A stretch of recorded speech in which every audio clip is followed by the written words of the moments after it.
सास बहू का लिव इन रिलेशन। नेहा खुले विचारों वाली लड़की थी। अरे नेहा, क्या दिन में सोती है? ससुराल में ऐसा नहीं चलेगा, वहां तो काम करना पड़ेगा। काम जितना काम होगा कर लूंगी माँ, पर अगर कोई ये कहे कि सारा आराम छोड़कर सिर्फ काम ही करना है तो ना भी ना, मुझे नहीं करनी शादी। अरे कैसी बात कर रही हो? अच्छा चलो जाकर नहा लो, मैं नाश्ता लगा देती हूँ, फिर तुम्हें कॉलेज भी तो जाना है। नेहा कॉलेज के लिए निकल जाती है। वो सोचने लगती है कि ससुराल में वो कैसे मैनेज करेगी। क्या हुआ नेहा, परेशान लग रही हो?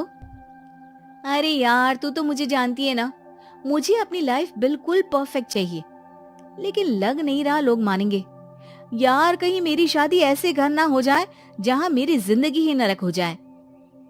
अरे मैंने ना कल एक इंग्लिश फिल्म देखी थी, उसमें भी कुछ ऐसी ही समस्या थी हीरोइन की। अच्छा, तो फिर क्या किया उसने? उसने तो अपने होने वाले पति से साफ साफ कह दिया कि वो पहले उसके घर कुछ दिन तक बिना शादी के रह कर देखेगी, और अगर ठीक लगा तो ठीक, वरना तेरे मेरे रास्ते अलग। अरे हाँ यार, ये तो बिल्कुल सही आइडिया दे रही है तू मुझे।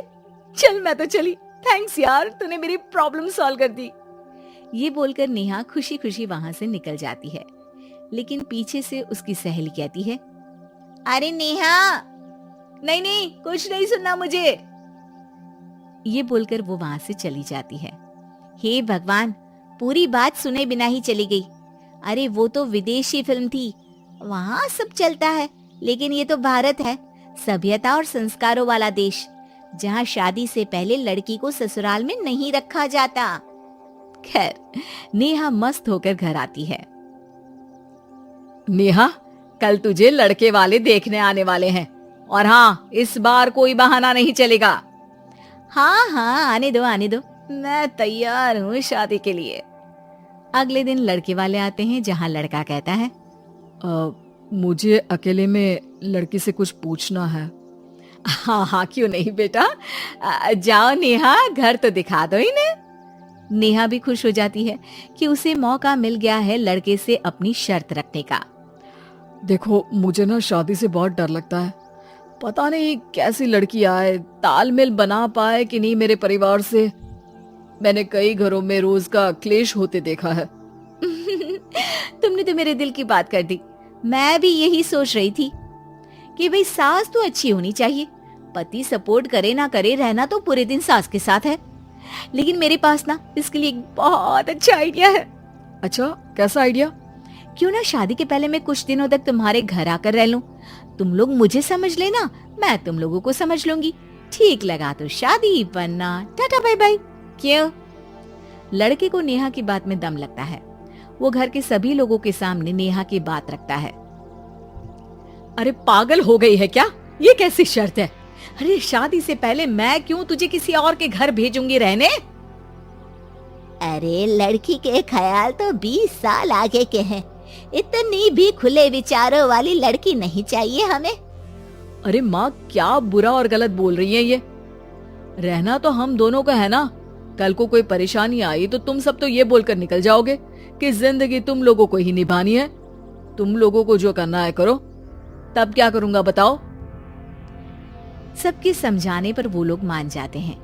वाह, मैं 2-3 दिनों में पैकिंग कर लूंगी, तो आकर मुझे ले जाना।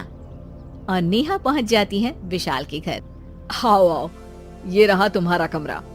इस घर में तुम एज अ गेस्ट रहो, लेकिन माँ तुम्हें बहू की तरह ही ट्रीट करेंगी, और तुम भी उन्हें सास की तरह ही रखना।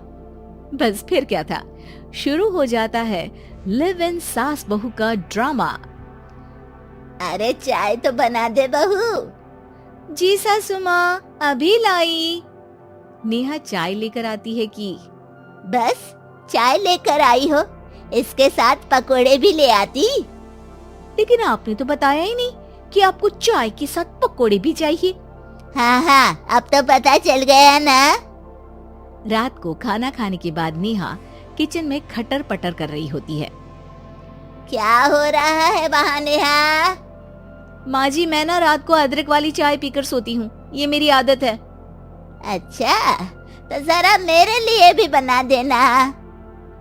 दोनों सास बहू रात को चाय पीती हैं। अगले दिन नेहा, मैं मंदिर जा रही हूँ, मेरी साड़ी निकाल कर बेड पर रख दे। नेहा सास के लिए साड़ी निकाल कर रख देती है। वो देखती है कि उसके आने के बाद से सास ने घर का कोई भी काम करना छोड़ दिया है। यार मैं क्या करूं? ऐसा ससुराल तो मुझे नहीं चाहिए था जिसमें मैं ही सारा काम करूं। मैं तो ऐसा घर चाहती हूँ जहाँ सास और बहू दोनों मिलकर किचन में काम करें। हे भगवान, रात को चाय पी ली, पेट में गैस बन गई, अब तो चला भी नहीं जा रहा है। मुझे तो ऐसी बहू चाहिए जो हेल्थ के प्रति कॉन्शियस हो, क्योंकि वो ठीक रहेगी तभी तो मैं ठीक रहूंगी। दोनों समझ जाती हैं कि वो लोग एक दूसरे के लिए नहीं बने हैं। अगले दिन नेहा, जरा चाय तो ले आना। नेहा चाय के साथ चिला भी बनाकर ले आती है। सास खा पीकर सो जाती है। अगली सुबह तेरी बुआ सास आ रही है, उसे मैंने तेरे बारे में बताया है। तभी वहाँ गंवार से एक महिला आ जाती है। चलो यहाँ से निकलो, कुछ नहीं है खाने के लिए, जाओ। ए नेहा, तमीज से बात करो, ये मेरी ननद यानी आशीष की बुआ है। हाय रे दैया, इतनी आकड़ वाली लड़की! अरे यही है ना जो शादी से पहले ही आकर बस गई है यहाँ पर। बस नहीं गई हूँ, बसना है या नहीं ये डिसाइड करने आई थी, लेकिन इन लोगों के रिश्तेदार इतने गंवार हैं, तो मैं तो ना कर रही इस घर में शादी।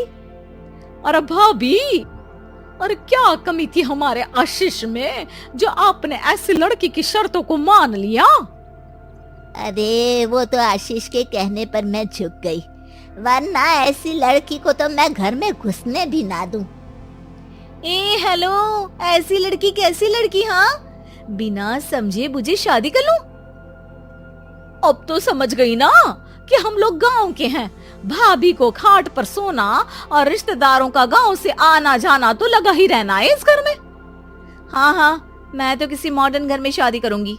ये बोलकर नेहा वहां से चली जाती है।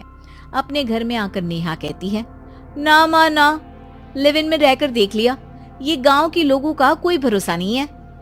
खैर, नेहा की शादी एक मॉडर्न घर में हो जाती है, जहां सास कहती है, हे नेहा, मैं टेनिस खेलने जा रही हूँ, आओ तो जूस बनाकर रखना, और हाँ, वॉलनट्स और ओट्स भी बना लेना। जी माँ। माँ मॉम बोलो डार्लिंग, माँ इज ओल्ड फैशन। बेचारी नेहा सर पर हाथ रख लेती है।